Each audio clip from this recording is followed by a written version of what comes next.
Hi folks, Friar and Luke here at One Life Left, setting up for Norwich Amiga Group number 3. Hi!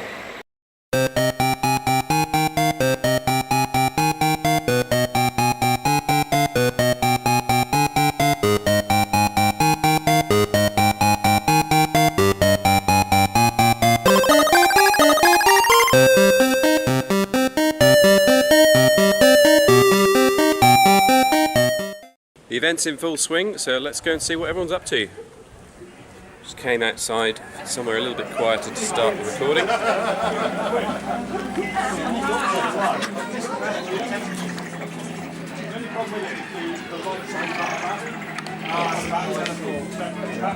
What are we playing here?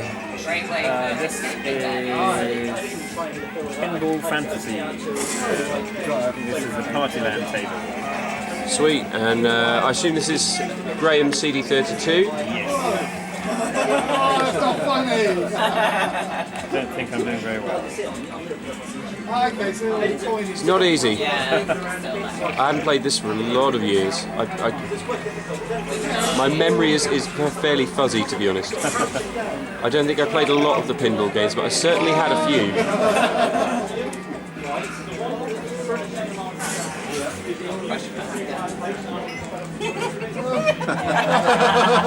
What have we got going on over here, chaps? Mean arena. yeah, Mean arenas. Yeah. that's what we got going on. Where am I? Oh, there. By the teleporter again. It's not even funny! Run away! I'm running. Not enough. Lucky no one's filming this performance or anything. No. Go into the box and get the, then you can kill Then some. I can shoot. Only once though, so Okay. don't waste it. You've nearly got all the coins. Yeah. Right, let's move over here.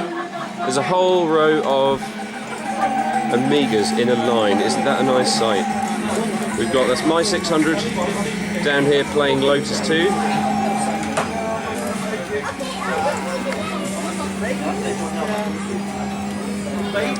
Luke's 1200, and he's currently testing out another 1200 for another Amiga user who's just come and joined the gang. Hi Luke. Hi! Hey. And another 1200 over here running Battle Squadron. Check in with you later. Dynablaster again provided some entertaining 4-player games. We also got a chance to play Tanks Fury, a pretty recent game developed in 2016 by Project R3D. I assume it's called Tanks Fury, although the title screen definitely said Furry. Maybe it's Tanks Furry? But the tanks aren't furry. Oh, who cares, it's good fun. There are links in the description. You can download it for free or buy a special boxed edition, which sounds pretty nice. Next it was time for some SWAS. Now I've been struggling to get the WHD load slave to run on my A600. Seems like it's written for 1200s and hasn't really been tested. However, I was pointed in the direction of this JST version, which runs really well. So this is SWAS 1617. Wait, what? 1617? Yes, this is updated with much more recent teams, and again I'll put links in the description if you want to check this out for yourselves.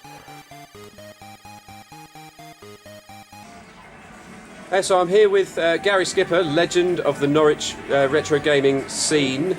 Gary, so tell me about your history with the Amiga. Yep, well, I mean, it really goes back to when I used to work at One Step Beyond. Oh, fantastic shop, I remember it fondly. Absolutely, I mean, I was there when the 500 first got released, and it was just absolutely amazing. It was the first sort of 16-bit computer anybody had seen, and everybody was there just with drawers dropping everywhere when they were seeing things like Star Glider and Defender of the Crown and stuff. So, I mean, that was my first bite into it, and I have to be honest with you, my first machine was actually an Atari ST. So it wasn't an Amiga. I'm not sure if I'm allowed to say that in this event, but it was but I moved on to the Amiga pretty quickly because it was obviously the better machine. And yeah, that was it. The 500, the 1200 I eventually got, and never looked back from there really. So yeah, one step beyond was where it all started for me anyway. Yeah, no, I remember going there a lot as a kid and sort of delving through looking for C64 tapes and Amiga games and software. I wish it was still there.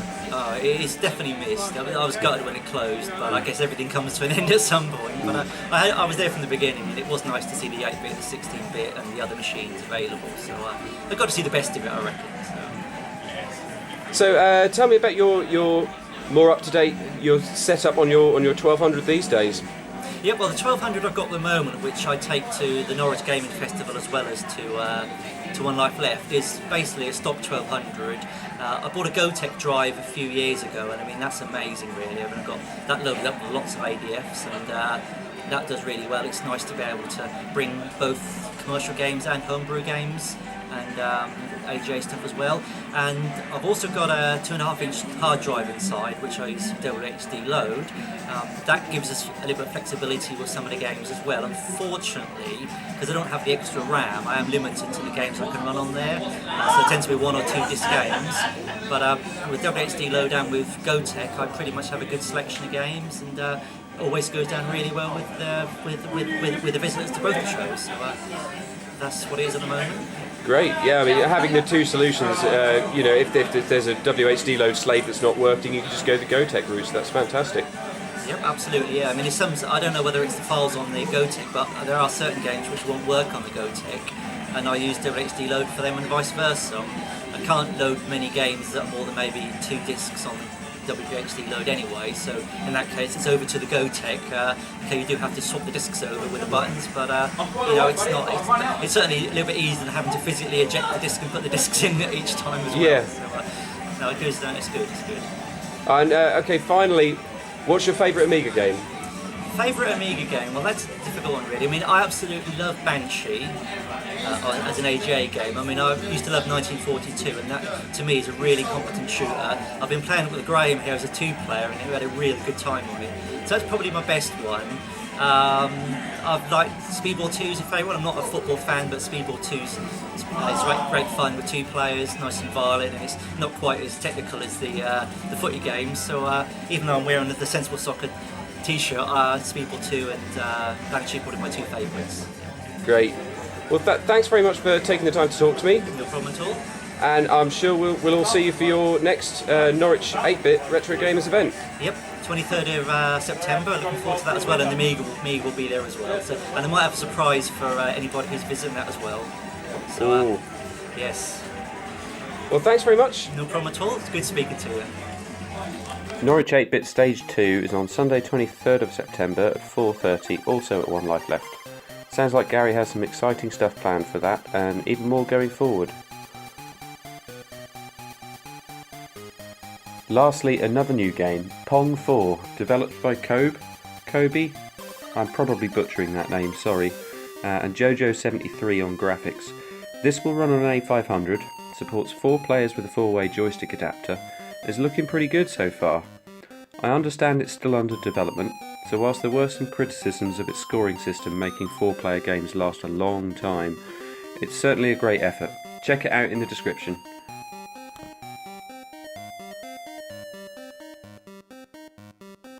If you fancy getting involved, our next Amiga event is on the 9th of October at 5:30 PM, again at One Life Left.